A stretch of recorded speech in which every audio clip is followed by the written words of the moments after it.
Derrick Day, and he is, I am Aaron Tomlinson. yeah, buddy. And we have a fun show in store for you today. Nothing deep, nothing really intellectual, just a lot of fucking fun. But before we get into the fun, Aaron, what is in your glass tonight? I just have a red blend. Okay. Yeah, going easy. I have a whiskey sour. All right, Uh, sounds great. that's in honor of Maya. And she'll understand what I mean. Yeah, So that being said, I'm going a little easy because I'm going out to catch two live shows tonight. awesome. Um, I'll do my best drinking once I get there. Yeah, yeah, that's a good idea. Yeah, I don't want to get too wound up ahead of time. But anyway, Aaron, we have a great subject, and I would like for you to tee this off because this is based on something you told me. You don't have to tell the whole story. Yeah, Y'all, there's a really, one day Aaron may tell you this story, and it's a fucking awesome story. But I'm going to let him give you the cliff notes or whatever it is that he wants to give you. But Aaron, go ahead, take it away, bro. yeah. So one of my stress relievers, one of my big stress relievers, is listening to music, especially the. I hate to say it now, but the classics, the oldies.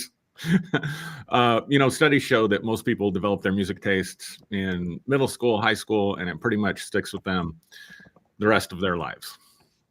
And some people are more eclectic than others. I'm pretty eclectic. There's not really a genre that I don't enjoy, but there's something about those oldies that takes me back, right? Mhm. So this kind of started, and I'm going to sound a little tribal. There's a little bit of tribalism on my part.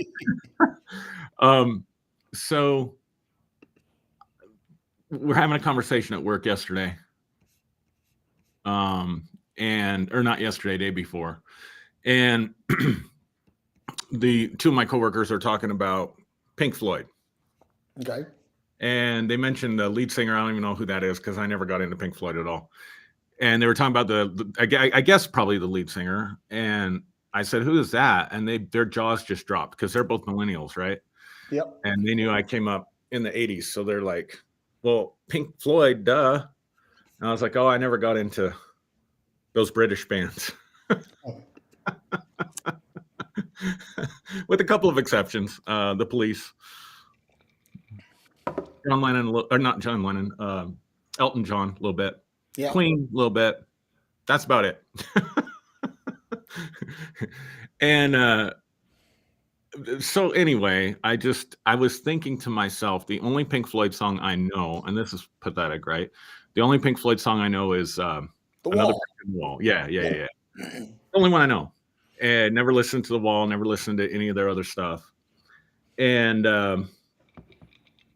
so anyway, I'm trying to relax and unwind from the week last night. And so I'm listening to all these old songs that I used to like, but I'm in this weird headspace, which is part of the story I'm leaving out. And and I'm listening to the song American Pie, right? By Yep. Don McLean. Am I saying that Yep. right? One of my favorites. And so what I was doing was I was listening to songs that had weird meanings had weird lyrics to see if I could figure them out, right? And I had read years ago about American Pie that he wrote that song about Buddy Holly, Richie Valens. They made the movie La Bamba when they died in that. I think it was plane crash, right? Yep. And that was the day the music died. And I'm sitting there listening, and I get hung up on this one part where the lyric goes something like, while Lenin read the Book of Marx, um, quartets were working in the parks. And it hit me, there's a double entendre there. Yep. Yep. Because I always thought Lenin, Lenin and Marx, the Russian guy. Yep. Yep. So I look at the lyrics, and it's Lennon, Lennon, right? And I realized, oh, he's talking about John Lennon. And that one lyric for me, now I could be wrong about this, but it opened up the entire song to me. Huh. he's basically lamenting the Beatles and the British invasion. And I don't think the day the music died was Buddy Holly, although Right. I think he was making a comparison about up and coming artists, right? Himself included. I think it was more about, when the Beatles first appeared on TV in America and America fell in love with this British music. And so I went back and listened to the song, right? And from that perspective, when I listened to it, all of it makes sense. All of it makes sense. Yep. The jester performing for the king and queen, wearing the jacket they borrowed from James Dean, Yep. which I think is an allusion to you took our music and then you took over. Like you should have stayed in Great Britain or whatever. So Damn immigrants. So I'm thinking this is so profound, such a profound meaning I discovered. And that's when you text me and said, what should we talk about tomorrow? Like I was in that moment. And so I was like, this would be great. And then you bid on it. I was like, are you serious? Yeah, I was like, when you said that, I was like all in. I was all in. So that's my setup for tonight's discussion. Because you were talking about Nights of White Satin too by the Moody Blues, Yeah. and I Right. always knew there was more to that song than what it was, but it was like basically the lead singer of the Moody Blues got a set of white satin sheets as a gift, Okay. and he used them with some girlfriend. Okay. And then the sheets got misplaced, and so the whole song is an ode to these satin sheets and the sex that he had on them. Oh my gosh. And and it's funny because like I always thought that there was like some deep hidden spiritual, Yeah. because when you think about the orchestration of Yep. Nights in White Satin, you're like, I mean, it's ethereal. It takes you somewhere. Yep. And before I get down on some other songs that with hidden meanings, um, I want to say this about music, and this is me. I don't know about you, Aaron, but Mhm. when I listen to music, I'm looking for it to take me somewhere. I'm Yeah, me looking too. for it to give me an emotional response Mhm. that it takes you on a roller coaster ride. Mhm. And so when I hear a song and it takes me somewhere, that's one thing. But then when you hear a song that gives you a hidden meaning, like there was a song, I'm trying to think of there's an R&B group that made this song, but the song is called Brandy, right? And it says, Mhm. I really miss you, Brandy, right? And you always think that it's some song about a girl. Well, the Right. hidden meaning to that is that this song is about a dog. Oh wow. It's about the songwriter's dog, and it's ode to the dog. And there are a lot of songs like that. There was another song by the Shy Lights that was called Toby, that was also about a dog, right? And I remember when we were kids, we used, like we're preteens and we're learning how to slow dance. And Toby was one of Mhm. those songs we learned to slow dance to. But it's about a dog, you know. But there was a song. I got to bring this up. I gotta pull this. I'm not going to reveal everything in the chat, but one of the songs you talked about, Bob Marley's Three Little Birds. Yeah. Yeah. Yeah. Yeah. Yeah. So I want to kick it back to you and talk about that, because I want to know what the hidden meaning is that you found in that one. Sure. Before I do that, though, one other revelation I got, and I'm just being silly here, but maybe not. Um, I was listening to Aquarius. This is the dawning Yeah, of the age of Aquarius. That song, and because the orchestration on that, so Nights and White Satin, right? Like yeah, really weird orchestration if you hear the whole song, not just the radio version. yeah. And and it dawned on me, Derrick, that most of the like leaders in the New Age movement, right, were my age. They were listening to that song, or a little older, right? And we were kids. And the group that does that song is called Fifth Dimension. Yep. And when I started, exploring the New Age movement, there was all this talk about going 5D, getting into the fifth dimension and all that stuff. And I thought, is that real? Or did that just pop up in somebody's subconscious when they were talking about the age of Aquarius? Because anytime I talk about it, that song pops in my head, right?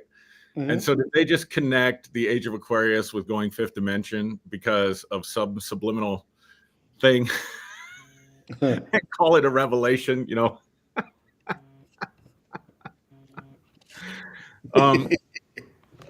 Three Little Birds, it's like, okay, this song is about another song, don't worry, be happy, Yeah. right? Every little thing's going to be okay. And so I'm like, why is it called Three Little Birds? So the opening lyric and it's like, okay, just being in tune with nature and just thinking about it, like, those three little birds that are singing or whatever, they're not worried about their day, right? They're just living one day at a time. Yep. And so two things.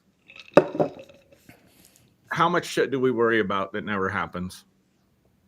How many worst case scenarios do we meditate upon that we try to take action to prevent that aren't even in the equation to begin with, right? Yep. And then just taking some cues from nature, like just being back in touch with nature and taking some cues from nature. So like it's a fun little song, but there's a really powerful message in it. Yeah. And it's cool when they have those hidden messages that are really deep and really powerful. Something that's and again, it takes you somewhere. It helps you, helps motivate you or something like that. But I want to talk about one. This is if my buddy Steve Saunders is watching. Steve was a buddy of mine in the Navy. He was my sponsor when I came aboard the USS Nassau. But Steve gave me a crash course in hard rock, and he was a big fan of Blue Oyster Cult. And one of their most famous songs is "Don't Fear the Reaper." Right. And that song, it carries a hidden message about, it glorifies suicide. Mm-hmm. And a lot of people don't know that. And it's funny because I remember when I was preaching and we were talking about old songs, right? Yeah. And I mentioned, Blue Oyster Cult, "Don't Fear the Reaper." And Aaron, you could have heard a fucking pin drop. Really? Because they were like, "Oh my God, that's satanic. It's glorifying suicide. It's glorifying Satan and all that." And it's funny. Like there are a lot of songs that people say are satanic, right? Like Ozzy Osbourne did the song "Mr. Crowley," which is a song about Aleister Crowley, which people often associated him. I think that he was more of a high mystic, than a Satanist per se. Yeah, for sure. But there are a lot of rockers that have references to him in songs, and so there's good references, and then there are bad references. And let me say this: that just because something references Aleister Crowley, or even if it actually calls out Lucifer, Satan, I don't think that it's necessarily bad. I think that songs like this, that when they take a subject that is taboo and bring it to the forefront, I think that it helps to liberate people's thinking, because it's one of those things where people get kind of caught up in their own beliefs and their own morality. And I think that one of the things that music helps us do is it helps us to break down or even sometimes shatter social norms. Yeah. And I think in a really good way. Mm-hmm. So Yeah, for sure. You brought up something that my mind just hasn't left yet. But the whole satanic music thing, right? Yeah. Like the satanic panic of the late '80s and early '90s, the moral majority. Mhm. If somebody wants to watch something epic, in my opinion, they should go watch D. Snyder and his congressional hearing of Twisted Sister and their lyrics, and watch him just absolutely own that group. Yeah. Just, I mean, it's a master class, right? In censorship and stuff. So much fun to watch. Um, but you think about all the songs that got labeled, like remember Backward Masking? Yeah. Remember Led Zeppelin, another British group that I didn't get much into, but if you listen to Stairway to Heaven backwards, it what it says, "My Sweet Satan" or something like that. Yeah. Like, how would you engineer that back then? You could probably engineer something like that now by layering something. Um, but how is backward masking even a thing? Like, who came up with that? Like, I know, let's do this. Let's listen to these records backward. Oh, do you hear that? Oh, I hear him saying something. Oh, they must have done this on purpose. Oh, that makes them of the devil, and Yeah. they're polluting the minds. How is something played backwards when you're not playing it backwards, polluting the minds of young people? Like, how is that even a thing? Like, who came up with that? Well, here's a funny thing about that is that in order for you to be able to play a record backward, you have to have a turntable that supports that, Right. right? Because a lot of old school turntables, they were belt drive, Yep. and it was really kind of shitty construction underneath. So if you actually did play the record backward, you probably break that belt and your turntable wouldn't work anymore. So I'm wondering how many people actually did that. There was rumors back in the day that said if you played Prince 1999 backward, that it Mhm. had a satanic message. That basically it said that if you lit candles and placed them in a certain way and played 1999 backward, that the devil would actually show. Oh my God, really? Yeah, If I'd have known about that, I probably would have tried that back in the day. I gave it a whirl. I didn't see any devil, so you know, but but it's funny. So there's another song, Hotel California, one of Oh my yeah, yeah, yeah, favorites. yeah, yeah. You know, and you know what Hotel California is all about? It's all about Hollywood and the music industry. Yep, yep, yep, yep, yep, yep. It has nothing to do with anything surreal. It has nothing to do with an actual hotel or resort. It has everything to do with how the music business works. And you could check out anytime you like, but you can never leave. You know, and the Eagles really found that out the hard way because they were Yeah, one of those groups that got caught up in the ownership of their own masters and all of that. And so they tried to check out and do individual things, but they were always their moneymaker was always coming back to doing the Eagles thing.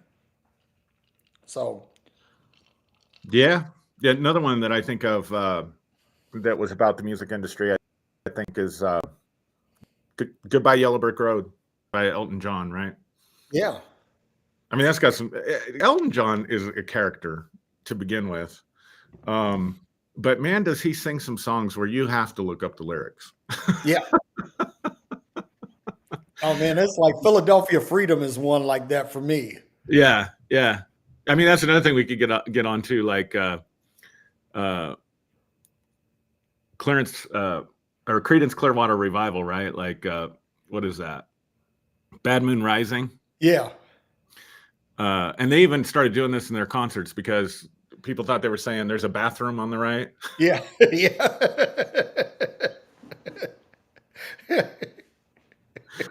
So I went down a rabbit hole one time about like how people mess up lyrics to songs because they hear them wrong. I Yeah. thought it was this way all this time, and then I read the lyrics and it was something totally different. And I think that topped the list because the band actually co-opted it in some of their concerts, and nobody noticed. You know what's funny though? They have like these lyric sites that you can go out and look up the lyrics to a song. Yeah. And what I found is that some of these lyric sites are about as accurate as people who do bad lip readings on songs. You know, that the lyrics are just as screwed up out there. I'm like, well, that was a wasted search. Didn't learn anything there. Yeah. But here's another one. Imagine, John Lennon. Oh yeah. Imagine, Yeah. right? And everybody thinks that this song is like about a a religion-free utopia kind of thing. And do Hmm. you know what that song is actually about? It No. is literally an ode to communism. Oh yeah. Yeah. Yeah. Yeah. Yeah. I did know that. Yeah. Yeah, and when I found that, I was like, wow. I, and it's funny, like where I am now politically, I'm like, socialist, damn near communist, and so it really resonates with me. Yeah. Yeah. That's in that song too. I mean, I was just tripping on American Pie, but that's kind of in that song too. Um, I think the jab is, not only did the British invasion and the Beatles cause a shift in American music, but also American thinking and philosophy. Like it kind of ushered in Eastern philosophies and communism and stuff like that. That's what I said. It's a very tribalistic sort of song.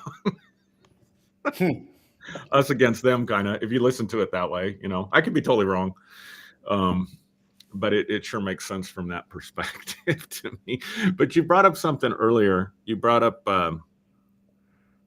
how music should bring us together, or it can speak to social issues in a way that other things can't, and also should be a unifying thing. I mean, music's interesting anyway, right? Like it's one of those weird things about us as human beings, like cross-cultural, Mhm. multi-generational, right? I mean, like go back thousands and thousands and thousands of years, and there's musical instruments and different types of music. Like it's inherent within us, which is kind of a strange thing to think about. But it would make sense that it should be a unifying thing, Yep. and why the powers that be in every generation seem to have a conniption fit about it. Um, I was watching James Carville, right? And just because I get a kick out of that guy, and he started doing stuff on YouTube, and he's so like just real and nonchalant about it. Like in one of the videos I was watching, just a short, like a 5-10 minute video. Real quick fun fact about James Carville Yeah. is James Carville's a friend of mine. Oh, really? Honest to goodness. I love him. But he's doing this video and his phone rings and he just answers the phone. Yeah, I'm in the middle of something. I'll call you right back. And it just keeps going. Didn't edit that out or nothing. But he was talking about this idea that Joe Biden and Roger Goodell and Taylor Swift and Travis Kelce, like they rigged the Super Bowl. Yeah.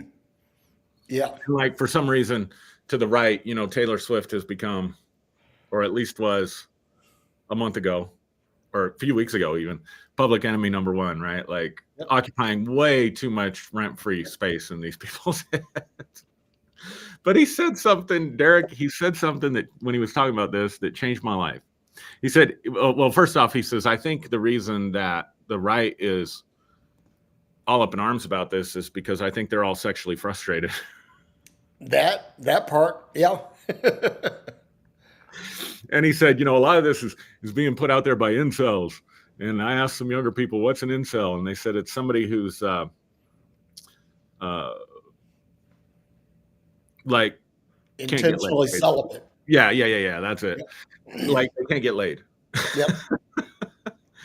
But he said something. He said when he was a young man, he talked to his dad and he said, Dad, these people are just so stupid. And he said his dad said back to him, son, you're growing up in West Louisiana. Being mad at stupid is like being mad at grass. And he said that he finds, fools, what he called them, to be entertaining. Like he said, people I agree with are people that are more intellectual. I find them rather boring. But when people, come up with stuff like this Taylor Swift conspiracy theory, I'm like, tell me more. And I thought, I should probably adopt that approach, especially since we're moving into this silly season. I was thinking about this too, like the Beatles. The Beatles were really good for hidden meanings in songs, Oh yeah, for sure. and like Lucy in the Sky with Diamonds. Now that's a song that's been debated many times, and people said it doesn't mean this, but it does mean this. it's Okay. it's a song about LSD, Yeah, right. you know, and when you listen to the lyrics, you really understand that this is all about taking a trip, Right. and and then of course the Yellow Submarine. you know, the Yellow Submarine was there was some kind of capsule that the young people were doing back in that day, and basically it was a hallucinogen. Hmm. And so the Yellow Submarine was a song about drugs, and that was one of the things the Beatles normalized a lot of drug culture. Yeah. Yeah, they did for sure. Yep. Yeah, it's an interesting time, because you didn't have the internet back then, right? Yep. And so it seems like music occupied the time that for more recent generations is being occupied on TikTok and YouTube and platforms like this. Um, and I think the music was better, but again, I'm going to be biased because, like I said at the beginning of the show, research, like they study these things. I don't know why, but research shows that you develop your music tastes, at a pretty young age, and then they pretty much stick with you the rest of your life. So, who knows? 40 years from now, somebody that's 10 years old might think that Taylor Swift was just the jam. You know what I'm saying? Olivia Rodrigo.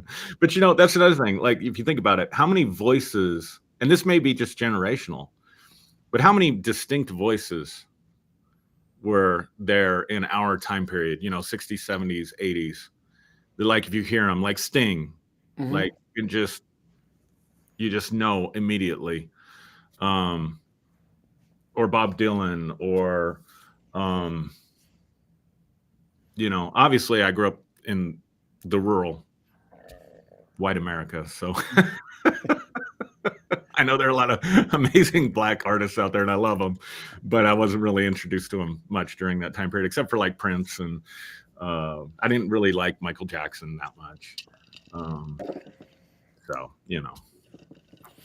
Well, even the Temptations in R&B, like the Mhm. Temptations did a song. I think it was 1969, 1970. It was called Cloud Nine, and Mhm. and that song was all about getting high. Yeah. That was the whole point of the song. That that I'm doing fine on Cloud Nine. Mhm. And I was looking at this too. As like the going back to the Beatles for a second. Mhm. Got to get you into my life, and Earth, Wind and Fire did a cover of it many years later. But got to get you into my life is all about weed. It's all about smoking weed, Interesting. Interesting. and it's amazing. Like especially like in the '60s and '70s, you had a lot of drug culture. You had like uh, a lot of sexually liberating Yeah. lyrics, and I was thinking about this, like the horse with no name by America. Oh yeah, yeah, yeah, yeah. Yeah. And I think that's I never looked this one up, so I'm kind of winging it on this one. But I Sure. listened to the lyrics to that song, and that to me is a drug song. Yeah. Yeah, I'm sure it is. Another one I'm thinking about from that time period, the Grand Illusion album from Styx, right? So Uh-huh. people might be familiar, might not be, with "Come Sail Away," Yeah, and yeah, it great starts out song. with "Gathering of angels appeared above my head," and then I found out it was aliens. Right? We climbed aboard their starship and headed for the skies, and so people try to find some kind of drug meaning in that, or some kind of psychedelic meaning, or spiritual meaning in that. And the truth is that the guy that wrote the song was pissed off that they hadn't made it, And so it was all about trying to make it in the music industry.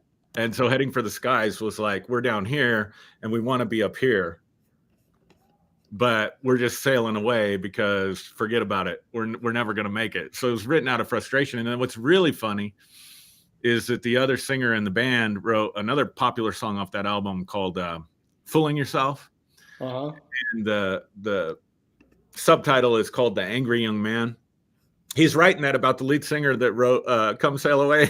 He's Yeah. basically telling off one of his bandmates. And it's no wonder they broke up, I think whatever. But it's just funny how but see, that's the thing about music, right? Or like poetry or literature or whatever. It speaks to you, especially if it's symbolic or vague. It speaks to you where you're at, right? Yep. And you can draw your own meaning, and it can become meaningful to you regardless of what the intention of the artist was. And then what's funny about Come Sail Away is that's what put Styx on the map, basically. Yep. That album went platinum, and then they had like 5 or 6 platinum albums after that. Yep. That's like one of those songs too that the arrangement, and the vocals, that it takes you somewhere. I mean, that's a song that it elicits an emotional response. And if you're not really paying attention to the lyrics, then you kind of miss it all. Mm-hmm. Um, What's crazy about that? Their arrangements were crazy, and what's crazy about that is their 2 lead musicians had never had a music lesson. And Tommy Shaw to this day says he can't even read a guitar chord chart. wow. That's crazy. And that's interesting, right? So when a lot of people that don't read music, that they're doing it, they're playing by ear. Yeah.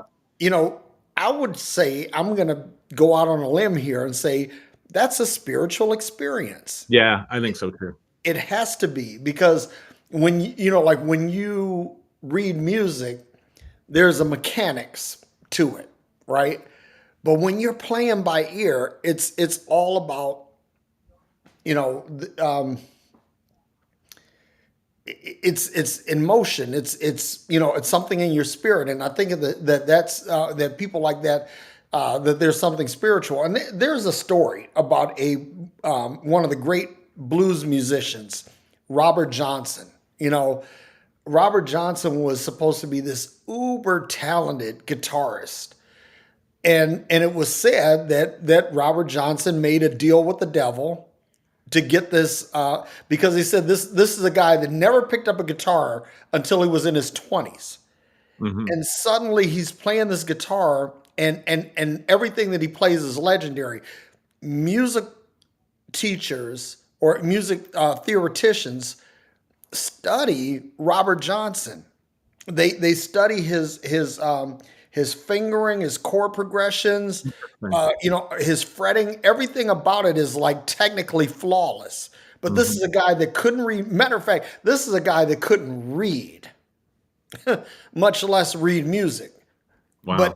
But for 5 years, this guy produced some of the most compelling music that had ever been made. And it's funny, like when you listen to a lot of the guitarists from the 60s and 70s, when you listen to you listen to George Harrison, or you listen to Eric Clapton, or you listen to Jimi Hendrix, and listen to them in interviews, right? Yeah. They will all mention Robert Johnson somewhere in their conversation. Yeah. Because this guy was so technically phenomenal. Wow. And so anyway, I say that to say there were a lot of references to death and the devil in Robert Johnson's music. And you've heard of the 27-year curse, right? That all of these famous recording artists, they hit 27 and then they check out. Mm. And so Robert Johnson happened to check out at the ripe old age of 27. Interesting. So it's funny. So maybe we should shift to the influence of Black music on culture, right? And Let's go. how it's sort of, I guess, maybe gets co-opted, right? Like, so like rhythm and blues Yeah. influenced rock and roll. Um, Elvis clearly was influenced. Uh, so you got jazz, R&B, hip Yeah. hop. And it's just it's interesting to me because there is there's I don't know, there's just something about that culture that has been so influential, specifically in the area of music, that I find really interesting and fascinating. Well, there's a lady. She went by the name Sister Rosetta Tharpe, Hmm. and she played the electric guitar, and Bo Diddley, Chuck Berry, and everybody downrange of her, they Hmm. all chalk up something to her, because there are people that actually call her the mother of rock and roll. Oh wow. And she was a gospel singer, but she had these these chord progressions that were just light years ahead of everything else. Hmm. And she was the one that actually put the electric guitar on the map, years before anybody in rock and roll did. So, you have people like that. You have people like Billie Holiday, and how how she breathe life into her lyrics. And it's funny too that that Billie Holiday, she wrote or she sang a song called Strange Fruit. And that song Strange Fruit was about black men being hung from trees. And Interesting. there are people to this day that subscribe to a conspiracy theory that Billie Holiday didn't actually overdose and died, but she was murdered because she sang this song, and it was so incredibly profound. So there's a lot of history to that, and if you go back and look at people like Duke Ellington and his contribution to big band music, to swing, and to jazz. There's a lot. There's a heavy contribution of black artistry to American music, and I think that a lot of that is missed. Now, let me change gears for just a second, Sure. because there are a lot of white people that are angry right now because Beyonce has like the number one country song in Oh, America right now. dude. And, Yeah, and go ahead. and here's the thing, that if you look at the mosaic of American music, I don't care whether it's country, whether it's rock and roll, whether it's R&B, whether it doesn't matter what it is, that there is some black origin to that, because the whole black culture was such that if you were not educated in any meaningful way, even before professional sports, music was the way out. Yeah. And so and in order for a black person to even make it in music, they had to be innovators. They had to be, Mhm. literally genius in their execution, because they just weren't openly invited to the table. They had to literally kick the door down. So when Makes you sense. when you talk about somebody like Beyonce having this number one country song, well, I don't think that anybody should be surprised about that. It's just things coming around full circle. Because if you think about it, country music is old school banjo and fiddle. Yeah. Bluegrass is the origin of it, Yeah. and bluegrass music is an outgrowth of like Irish jig music, right?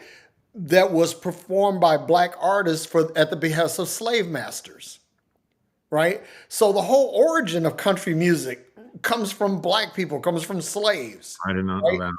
So it's like you can't get upset when and I'm telling you, some of the things that I've heard about this, they say, well, what, white people can't have any music of their own anymore. Well, if you think about this, and let's just be intellectually honest, that when it comes to American music, the black experience is central to that. Yeah. So anyway, I'm going to step down from my soapbox now. Yeah. No, it's good. I remember, so I wore Tracy Chapman out in the late 80s, dude. Like Yeah. I really got into her stuff. And I'm driving to work one day and I hear this country singer, like the most redneck sounding country singer, singing Fast Car. Yeah. And I'm like, okay. And then I'm waiting to see if he's gonna say checkout girl, or if he's gonna change the lyrics to checkout guy or whatever. You know what I Mm. mean? Like, Yeah. what's he Yeah. gonna do with that part of the song? And he sang it true to its original form, Luke Combs, right? Yep. And I was just like, at that moment, I was like, what the fuck world am I living in here? Because typically, if we stereotype the country music genre, right? Uh-huh. Trump support, you think Trump supporters, you think far right, you think, Yep. Confederate flags, you think all that stuff. And their big issue at the time, probably still is, I think it's Taylor Swift now, but their big issue at the time when I heard that song was the transgender thing. Mm. And I thought, so here you have a guy singing a song and he doesn't change the lyrics. He says, market as a checkout girl or however it goes. And it just cracked me up, the irony of it, right? And it's climbing in the charts, reaches number 1. But man, I got to tell you, when I saw the Grammys thing, I think I was scrolling Twitter because I haven't watched the Grammys, and Twitter just starts blowing up about this performance of Fast Car, right? Yeah. And talking about Tracy Chapman. And dude, there was something so meaningful and powerful about watching that for me that even just thinking about it, I tear up. Mm. And I think what it was, first of all, she was absolutely beautiful. Yep. If I'm not mistaken, she's not heterosexual, I don't think, Tracy Chapman. Right. And so here you have something that's crossing generations, that's crossing racial barriers. And then Luke Combs sings that section about being a checkout girl instead of giving it to her to sing. And when he was interviewed about it afterwards, he said that it would be dishonoring to her and to the song to change the lyrics. He wanted to keep it in its original form in order to show honor to how much he appreciated that song and her music. And I thought, I got to believe somewhere the right is going to lose their shit over this thing. Like, I watched it, I thought they're going to lose their shit over this thing. I don't know if they did, but I just thought it was such a powerful, beautiful thing with how divided the country is and stuff. It just really touched me and impacted me when I saw that. I'd love to hear your thoughts on it. Now, okay, so the whole thing about the okay, forgive me, I just had a brain fart. Ask the question one more time. I just talking about that Fast Car and the collaboration between Tracy Chapman and I think it's Luke Combs. Yeah, Luke Combs. Yeah, you know what? Here's the thing. If you think about this, right? Somebody wrote this in one of the comments that music is like a unifying force. Mm-hmm. And I really believe that the music has the ability to bring people together more than it does to separate. And I think that when we come to the realization, like this is the thing that kind of irritates me. We'll talk about black music or white music, right? Or Latino music. But when you talk about genres of music, those are in America. That's like the three versions, because nobody really talks about like Indian music or Chinese music, right, or anything like that. It's white music, black music, Latino music, right? And I think that when we get to the point where we're able to leave behind, who it belongs to, and say that music belongs to everyone. And this, I'm going to pull up a conversation. This is a conversation you and I had probably a few years back. Mm-hmm. And how music has this way of unifying people, and when it gets to the point where it unifies people, it gets demonized, Yeah. right? So when you go back and look at the blues that had a lot of collaboration with country music, and it began to unify blacks and whites, and so at that point the blues was determined to be like poor man's music, and so it didn't have any value. Then jazz comes along, right? And jazz had a cerebral effect. I mean, people they say now that if you're introducing music to an infant, you should either introduce them to either jazz or classical, Right. because both of them cause these synaptic formations in the brain and nervous system that other genres of music don't, right? Hmm. Hmm. And so when jazz became a prevalent thing, that was the same time that Reefer Madness came out, Hmm. and so they conflated jazz with marijuana, and this was like, it was unhealthy for whites to listen to jazz, right?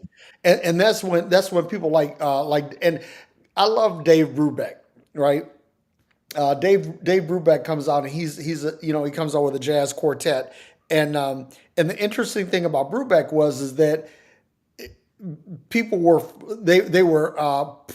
promoting him heavily because here he is, a white jazz artist, right, or a white jazz band leader, but Hmm. he always paid homage to the black jazz musicians that came before him, and also used them in his studio work. Then you get to rock and roll, right?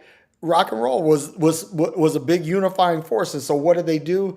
They introduced first the British invasion, which there was no prevalent black acts in that, and Hmm. then they introduced hard rock to separate it even further, to Hmm. to basically divide people, because rock and roll was a very True. unifying thing, and then Motown was a very unifying thing. This Hmm. is whites and blacks together, coming together around R&B, and again, once it gets to be too unifying, it gets to be they have to separate, and then you go forward into hip hop, right? Well, no, even before hip hop, disco. Oh Disco yeah. was, to Yeah. me, Yeah. disco was like the Yeah. ultimate unifier, because it Yeah. was like it didn't matter whether you were black, white, Hispanic, straight, gay, whatever. Yeah. Disco was accommodating to all of that. So what happens? The disco sucks movement comes. Yeah. It's interesting. And so you got to break up disco, and then the same thing with hip hop. Hip hop comes, and it becomes a unifying force, and the same thing, you got to destroy that. So the interesting thing about this is that when you look at music, uh, music has a unique ability to create unity among groups, or to bring about peace between groups. But whenever that happens, somebody comes and throws a wedge up in it.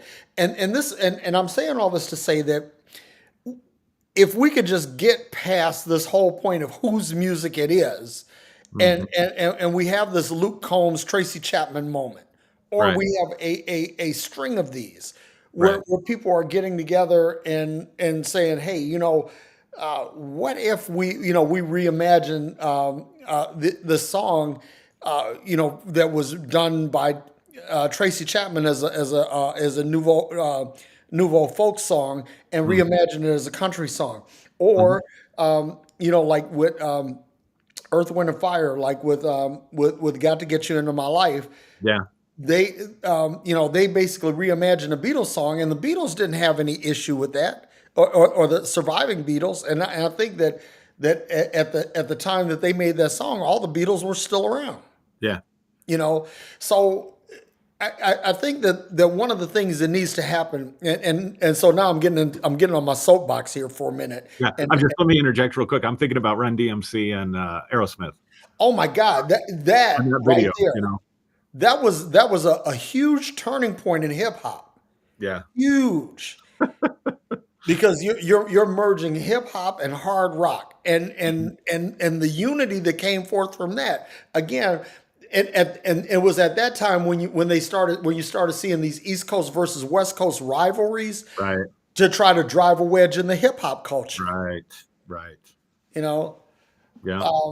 but if we can get past this whole thing about whose music it is and just Mhm. say that all music belongs to all of humanity. Love it. And I like something John Lennon had said. He said there's no new music. He said Mm. that every chord, every note that will ever be played has Yeah. already been played. So true. And if we just recognize that basically we're taking an object oriented approach to this, and that nothing belongs to anyone, that this all belongs to all of us. If we get to that point, and I'll just say this, that if we can get to that point that then we don't have to worry about the hidden meanings in songs. We could just listen to the song and enjoy the song. What's so funny is, admittedly, my take on American Pie, like, I think he was pissed off. I think he was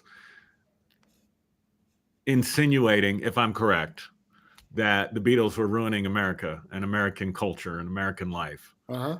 And so, admittedly, when we started off the conversation, I said, "This is very tribal. This is a very tribalist approach, right? This is very. Let's get back to 1950s America kind of song, if you hear it that way." And it's just funny to me that started the whole conversation, and then we end up talking about how music belongs to everybody and what a unifying force it can be Yep. for bringing people together. It's just, that's how it goes with us. Well, We could that's talk about coffee and we'd end up with some substantive well, no, that's conversation. cool because I think that if you look for hidden meanings in our shows, like hidden meanings in Phreology Yeah, Friday, the yeah, hidden meaning is unity. yeah, The hidden meaning is love. If you go back and listen to yeah. all of our So shows, true. there are consistent themes that reverberate throughout the entire canon of our shows. Yeah. And so like there are certain things like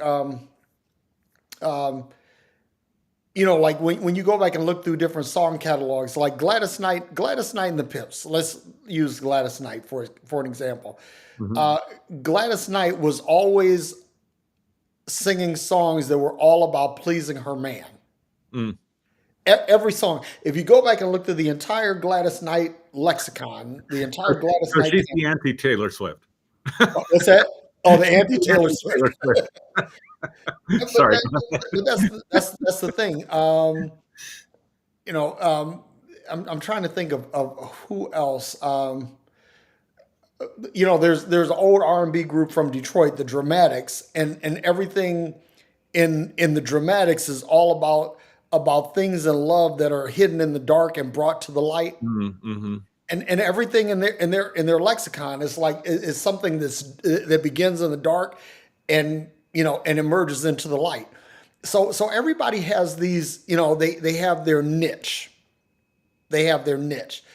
And the niches are cool. But the one thing is that I think that when people do things within a niche, Hmm. but I think that it's okay when someone goes in and grabs it out of the niche and changes it into something else. So let me pick on Gladys Knight again for just a minute, right? Sure. So Sure. Gladys Knight made a song called "I Heard It Through the Grapevine," Yep. right? Yeah. And this song was done. It was done by Gladys Knight. It was done by Creedence Clearwater Revival, and it was done by Marvin Gaye, right? And so Marvin Gaye basically took it and turned it into a song of unrequited love, Mm. and didn't change the lyrics, but how he vocalized it changed it. Yeah. You know, Interesting. so it's okay. Let everyone have their niche, but if you go and do a cover of a song, you change the you change the meaning of it. And let me give you another example. In black music, Luther Vandross, Yeah. right? Yeah. Luther Vandross made this song. It was basically two songs in one. It was called "Bad Boy" and "Having a Party," right? Hmm. And the Hmm. "Having a Party" part was a cover of a Motown song, whereas "Bad Boy" was something that Luther wrote himself. But this was a song Luther was telling us that he was gay in that song. Oh, wow. He was telling his own story in the song. And if you listen to it, if you go back and listen to it, you can say, oh, well, Luther was trying to tell us what was on his mind all along. you know and again, this is like one of those things that is sad, because like there are a lot of gay artists Hmm. that that they were, they Hmm. had, this was a secret. They had to keep it under wraps. And Hmm. I was talking with Maya earlier. We were talking about Freddie Mercury and Yeah. Fat Right. Bottom Girls, right? Yeah. So this is a song that absolutely has to have a hidden meaning. Why? Because Freddie Mercury was gay as hell, right? And a fat bottom girl has no appeal to him whatsoever. But there's something there, and I think that Freddie was trying to tell us something in the song. I haven't quite figured it out yet, but that's another thing where in music, Billy Preston is another one. Billy Preston, great organist, pianist. They called him the fifth Beatle, right? Mhm. Because of his work with the Beatles. Billy Preston was gay, and I think that if you go back and listen to his body of music, you can hear it. You can hear his struggle in his music, and so I think that's a really interesting thing, how music is used to reshape social norms. Yeah. Yeah. Bohemian Rhapsody is another one, right? Like people said that song was about Freddie selling his soul to the devil so he could make it in the music industry. I don't know if you've heard that one. Yeah, I've heard that before. Yeah. But when you, and that's, that comes out of the one lyric, there's a devil set aside for me or something. I'm forgetting the lyrics at the moment, but if you watch the movie, it's pretty clear. They picked the right title for the movie. It's pretty clear the way he walked away from his religion, the way he walked away from his family, the way he walked away from social norms and changed his name. Yep. Like that he was. The song is about that. I just think that's pretty obvious. So a couple fun facts. I'm not a big fan of cover songs. I'm really not. Okay. Just like I'm not a big fan of a remake of movies, right? Like, did you see the original Point Break? And then the new Point Break was like terrible. Yeah. But UB40, Red Red Wine, is so much better than that shit Neil Diamond put out. Oh yeah. It is so much better. But here's another fun fact, and I'm definitely going back in time.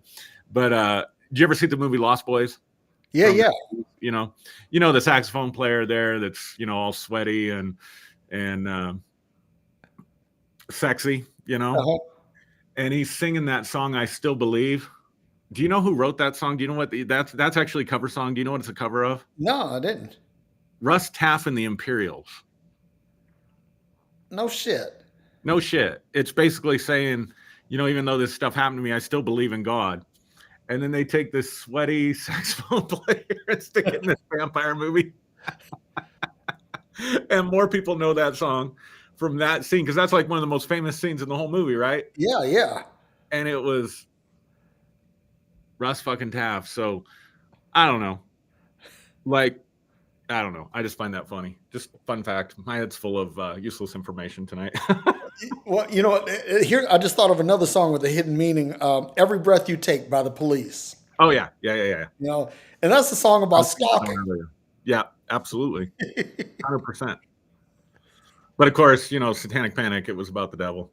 Yep. Like, why do they? What is the need to find hidden religious meanings in all of these songs? You know what I mean? And I'm not talking about it, like I said, it's okay for anybody to find any meaning they want, but I'm talking about that gets driven by pop culture. Well, it's funny you're talking about the Satanic Panic in the '80s, right? Yeah. Madonna, "Like a Virgin," Oh, right? The whole Catholic hierarchy and the fundamentalists, they went crazy about this song. And it's interesting because you know what that song is about. That song is about she hooked up with this guy with a really big dick. Ah, So interesting. so it's like she's like a virgin all over Oh again. my gosh. Wow. That's what the song is literally about. Wow. And but it was funny. They thought that it was making light of the Virgin Mary kind of thing, you Hmm. know, and that was the fundamentalist rallying cry over it. But it was really all about big dick energy. What an interesting artist, because I remember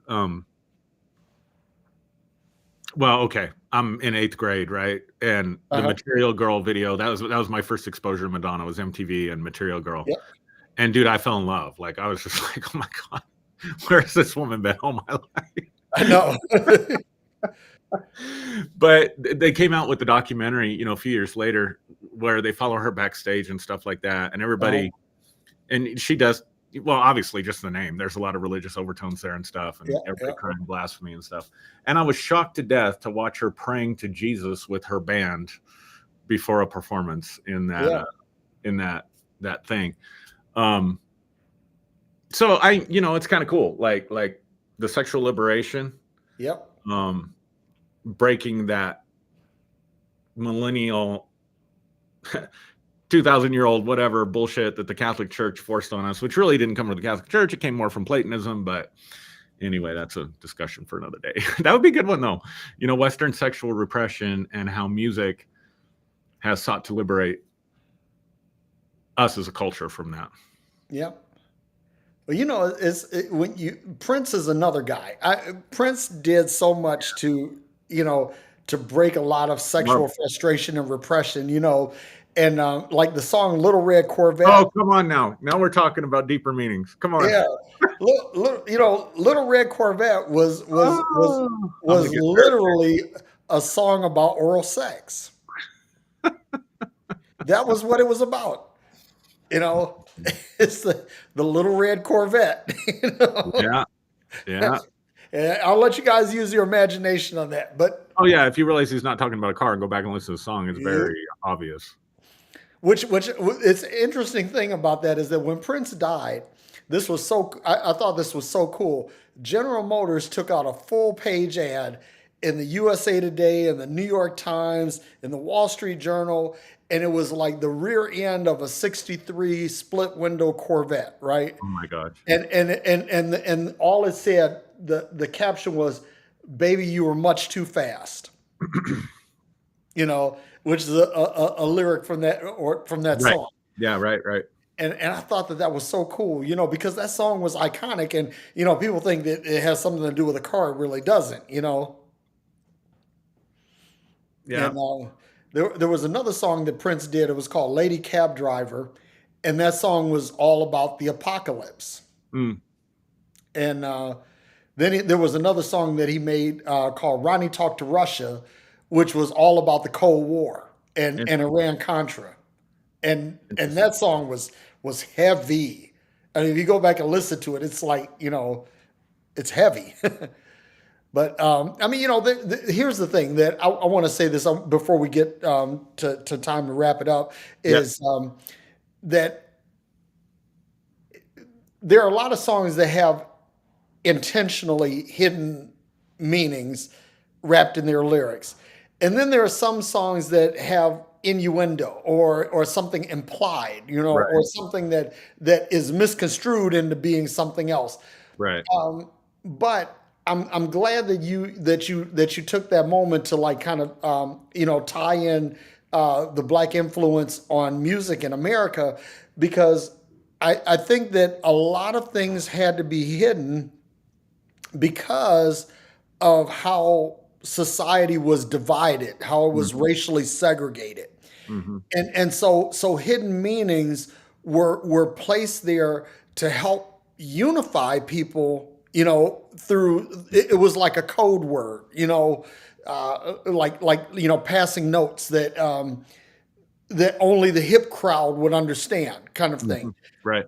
And so I think that there's something to be said about that. Oh God, we gotta go. Can't forget about Chuck Berry, my Oh yeah. dingaling. How racy was this in the early '60s? Okay. You know, when I was just a little bitty boy, my grandma gave me a cute little toy. Silver bells hanging from a string. She told me it was my ding-a-ling-a-ling. I'm like, how risque was that? You Mm. know, and so let's just say this, that I'm all for hidden meanings. I'm all for, especially when they break societal norms, when they break rules that need to be broken, when they expose things that need to be exposed, when they help people that are living in a repressed life that they can get out and be themselves. I'm all for that. I'm all for that. Oh, one more before I go. God, got to get this one in. Grace Jones, pull up to the bumper. Y'all know that song's about anal sex? Well, if you didn't, now you know. My mind's running through like was it Sheena Easton or Sheila E. that did Sugar Walls? Oh, that Uh, was that was Sheena Easton. yeah, and Pour Some Sugar on Me Yep, from Def Leppard. I mean, there's just so many. But Red Corvette takes the it wins the prize, I think, for innuendos that most people miss. yep. And I was looking at this, man. We have some really good comments tonight, man. Yeah, yeah. Well, that's good. That's good. Uh, Tommy said, "No genre I don't like sounds like a challenge." Yeah, and Tommy just brought up Shebop. I almost brought that one up too, Tommy. Oh my Cyndi God. Lauper, Yeah, Shebop. Cyndi Lauper, man.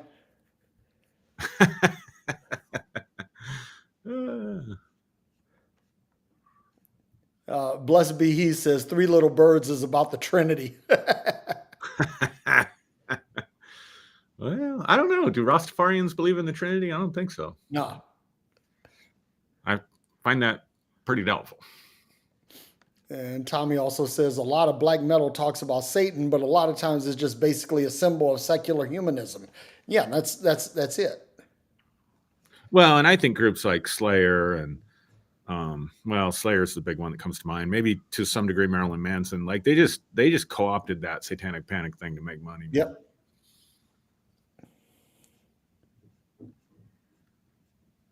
Yeah, let me see. Blessed be he. She said, Jimi Hendrix said, "Excuse me while I kiss this guy." Yeah, that's right. Mm. Well, it's actually Jimi Hendrix said, kiss the sky," but she said, "While I kiss this guy." Well, we talked about that earlier, right? Like with the lyrics. Yep. This seemed to resonate with people. Yeah. This topic. Yep. When you mentioned this last night, and in the context you mentioned it, it was hilarious to me, and I'm like, "Shit, let's rock with that." You know.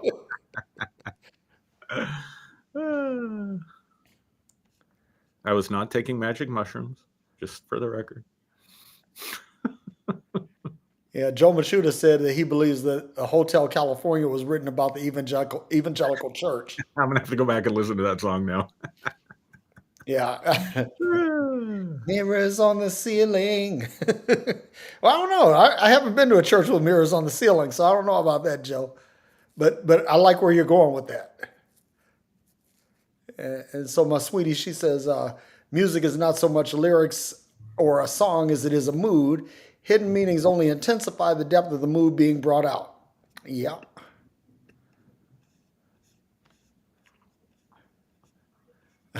And Joe, he this is my favorite lyric from that song. In the master's chambers, they gathered for the feast. They stabbed it with their steely knives, but they just can't kill the beast. Last thing I remember. I was running for the door. Yeah, I like that. Yeah. Yeah. Oh, this is hilarious. Tommy says, I'm going to play Freeology Friday backward and see if Satan talks. That is the best comment ever. That is the comment of the day. Yeah. Thank you, Tommy. Yeah. Tina says, I just seen a post saying Taylor Swift is peddling witchcraft in her will. What? Get off. What is people's issue with Taylor Swift? I don't get it, man. Well, James Carville, he probably hit the nail on the head.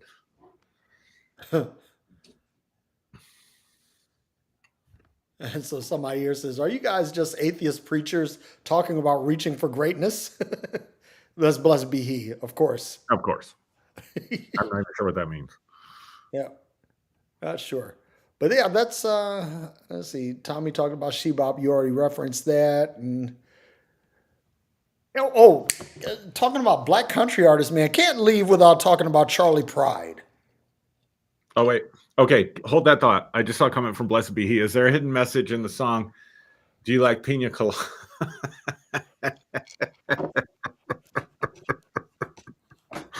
Oh my God, what is the name of that song now? I can't even think of the real name of it. Yeah, no, I don't. I think the hidden meaning. Yeah, no, I don't think so. I'm looking. No, it's like Rupert's the guy's name, first name, I think, that does it. Yeah, it's Escape. The name is Escape. Yeah. Another one from my childhood that I can remember hearing on the radio. But yeah, no, I think that's about both of them going to cheat on each other and meeting. And they wind up together. Yeah. Yeah, that's the hidden meaning of that one there. Yeah, it's kind of a love the one you're with kind of thing, I think. Don't cheat. Yeah. just rock with what you have and figure out where it's not working and fix it. Yeah. So, Aaron, you got anything else before we? I don't. Yeah, because this was a lot of fun. It was. I'm glad you. Because I was like, "Are you serious? You want to do this?" But it resonated. Oh, yeah, man. It was great. Let's go. Let's go. Well, all right. Well, if that's that being that, I guess we'll go on ahead and ride off into the sunset. One thing I wanted to say is I was on the Humanity with Tommy and Matt on Tuesday, and that was a great show. If anybody has any idea of what a glass studded dildo might do, go back and watch that show. Wow. Ew. That's quite the teaser there, Derrick. That's listen, and there are multiple references to that in the show. Interesting. So you got to go watch it. And then on Sunday, make sure you watch Aaron, on the New Day Global Network, and when he does his show, and I'll be back to doing Forward Lives on this Sunday, and then of course we're here every Friday except last Friday. Right. But not feeling well. Yeah, I mean, some days we have to just take time off because family first, and sometimes you get sick, and sometimes shit just doesn't work. And so, but we're grateful that you guys understand. So, Josh Bowerman, I got to call out Josh because Josh is one of my martial arts Sifus, one of my teachers. Oh, okay, yeah. And Josh was listening to the show. Tommy and Matt's show. He said the glass studded dildo segment was hilarious. Yes, it was, Josh. Yes, it was, Sifu. Thank you for calling that out. It's funny. You gotta watch it though. You can't just skip to the end. You can't just listen at the beginning. You're gonna have to pay attention because it's a recurring theme throughout the show. Well, now I'm gonna have to watch it, I guess. Yep. All right. Thanks, Derrick. Appreciate it, man. Love you. Thank you, brother. Love you too, man. And give us your closing, and then we're out of here. All right. Have a great time tonight too. Thank you for coming to our rock, R&B, jazz, country. What am I leaving out? Disco. Yeah. Blues. History lesson. Geeking out on music. Peace out. All right. Love y'all. Love you too, man. Talk to you later. All right, sounds All great, right. man. All Later. right. Peace, everyone.